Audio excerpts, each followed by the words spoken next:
Hello, I'm Todd Phillips of Canadian Auto Dealer. We're here today with Peter Heasty. He's the president of Baker Tilly Dealer Acquisitions. Peter, thanks for joining us.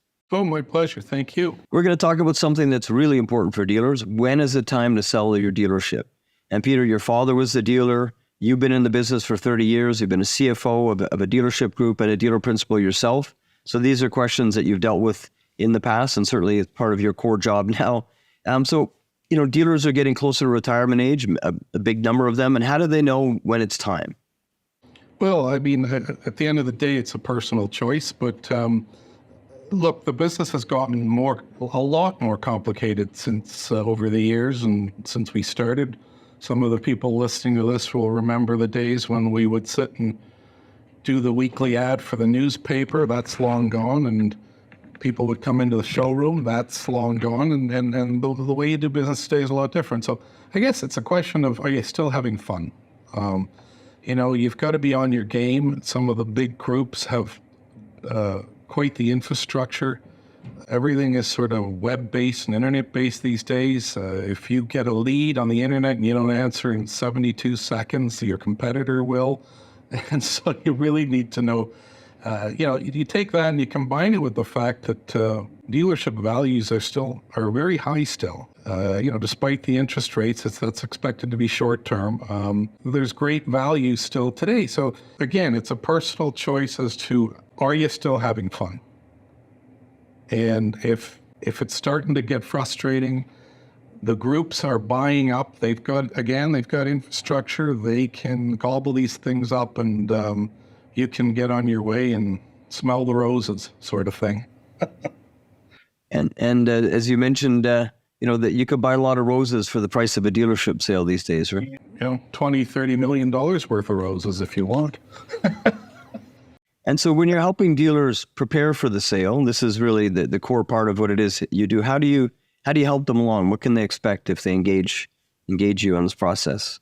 Well, I think, the first thing we do is have a look at the financial statement. I've been in the business for 40 years and also an accountant. And most dealerships have opportunity on the table. So there's two types of opportunity. One is the low-hanging fruit that's available right away. And then there's the harder grind. Now, one of the things I'll do is have a look at the opportunity, look at the financial statements, and we'll come up with a strategy of value. So let's pick an example. Let's say you're making $1.5 million, but your competitors on your dealer composite are making $2.25 million, maybe even more. So where's that spread? Is it easy? Are you leaving $1,000 a copy in the business office on the table? Is your used to new ratio half of what your competitors are doing? If that's the case, we can take those numbers because buyers will know that they'll grab that money pretty quick after closing. And we can price your store based on that. So that to me is the first thing we do. And then we talk about, after that, you go from there, you pick the price. And here's how that works.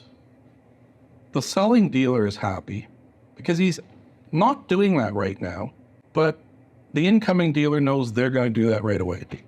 The incoming dealer is happy because they are going to grab that, and we've priced it that way, but they know they're going to do better. So and most of the deals fit into that category. And when you're helping a dealer prepare, you've done an awful lot of these sales. What are some of the common mistakes that dealers fall into, whether it's not engaging the right talent or, some pitfalls that maybe you've seen along the road?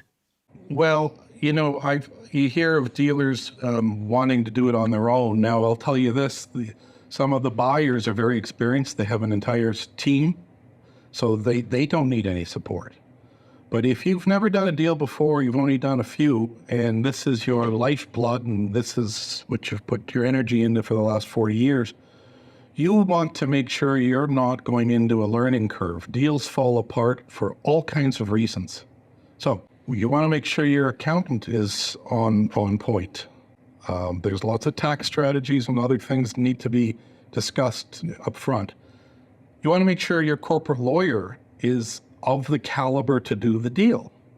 So This is where we come in. We do lots of these, and we're basically the conductor that makes sure that the lawyers and the principals and all the people involved, that there's no misunderstandings. And, I have to tell anybody who hasn't done a deal before, who's listening to this, it's all well and good when you get the letter of intent done and you've agreed to price.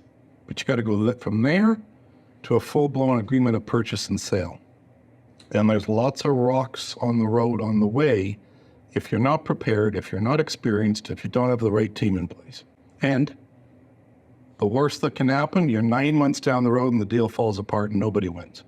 One of the things, as dealers are sort of contemplating this exit and they're probably assessing their financial statements and their position, but how do you actually determine, the value of a dealership, or what some of those factors to consider, and also what could a dealer do, to improve that situation pre-sale? Like, what are some of the things that will be looked at that they might as well know about? Well, look, it's always better. Like, as I said just previous, we can maximize the return, even if you're not exactly making that money right now, as long as the money is is easy money. But there's nothing compared to actually doing the job. You will yield more if you put the processes in place. And what I would recommend is go to your dealer composite, study it. Dealers don't do that. Some do, a lot don't. And find the areas that you can pick up not easy, nothing's easy anymore, but pick up gross, pick up net profit, watch your expenses, that kind of thing. If you're preparing and you're not ready to sell, that's one thing you should be doing. The other is tax planning. There are a lot of strategies for an exit, but you can't just do the tax plan months before you're going to exit. You have to talk to your external accountant. You have to plan a couple of years in advance, depending on your current situation. So the other part of that question was in sort of the factors that go into the valuation. So multiples of earnings. That's right. People say that this franchise is worth 6 times earnings. This one's worth 4 times earnings. And that's all true. But that's based on what the store should be doing. That's based on the average. So we've already talked about, if you're not doing the average, we will do an analysis, and what we call an irrefutable analysis that gets you to that number, and then we'll multiply by the multiple. But so the multiple depends on your franchise, your location. Are you a B market? Are you an A market? Are you a C market sort of thing? I don't think I should rattle off every franchise and what their multiples are, but most dealers know whether they're in a franchise that's 4 times multiple, 7 times multiple, that sort of thing. So you would take your earnings and multiply by that number. Again, be careful with what earnings you are using. We can help with that. Do you see anything, because dealers are always sort of reading the tea leaves, looking at the climate, we've got obviously a change in an ownership model, or rather sort of an agency model with OEM that's sort of on the horizon and being tested out. You've got, the electrification, the need for probably reinvestment in facilities, all these things. Do you see any trends in sort of the near future that is spilling over, if you will, some of these, let's call them disruptive forces, that might be having an impact on those dealership valuations? I don't see dealership valuations going down. They seem to be resilient. I would say that if, the expectation is that interest rates are going to stabilize, it could take 2 years. But remember, buyers are looking for long-term. This is a long-term play for the buyers. And depending on where your franchise is, where you are, there's a really good chance that the buyer might be a very, very seasoned multi-dealer group. EVs and what's your manufacturer going to do? Agency models. It doesn't look like the manufacturers are asking for smaller facilities yet. There's all demands for improving your facility that's still into the millions. So what does the business look like down the road is an uncertainty. A lot of projections and analysis are saying dealers will still be just as profitable. I read something from a European car magazine that said the agency model will make even more money.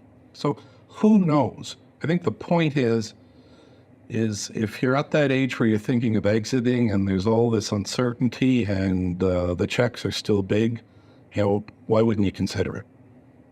And I guess maybe we haven't really talked about too much about a plug for your own services. You mentioned sort of being the conductor. So having been there in the trenches, I mean, they have other options out there. Why? What are some of the unique selling features of working with you and Baker Tilly and getting that maximum value for the seller? Well, we're an international accounting firm, and I have full resources, tax partners and audit and assurance partners and all kinds of advice and a whole team to do spreadsheets. I think the big thing is we're more of a boutique service. So we're from A to Z. And when you retain Baker Tilly, you retain Peter Heasty, you're getting me. So as the dealer, you and I are partners together from beginning to the end. You're dealing with me and no one else. You're not put off to a regional sales manager and you can pick up the phone and call me anytime. I'm the experienced guy, and it's quite frankly, my nature is rather proprietary. Once a dealer decides to do business with me, basically he or she owns me, and I feel an obligation, and I mean that. And it's hard, when you're doing a transaction, this is not real estate. The real estate comes with it, usually, sometimes. These are operating companies. They got a lot of moving parts. And we've got a lot of experience. And I don't personally have the comfort to give that to somebody else to do and sort of report back to me, how's it going? Because that's how things fall off the rails. So I guess the bottom line is you get me. Well, excellent. For those, obviously, you know your stuff. You've been at this a long time, and having been in the dealership business, I think you can speak the language and go through the financial statements. So there's probably a high degree of comfort for the dealers dealing with you. So, well, Peter, I appreciate you filling us in on this. It's a great topic, and certainly one as dealers are building their businesses are going to reach. Many of them will reach this threshold at some point. We'll have to make a decision about who they're going to work with. So, appreciate you telling us a little more about yourself and the company. Well, thank you so much, and thanks for taking the time. Really appreciate it.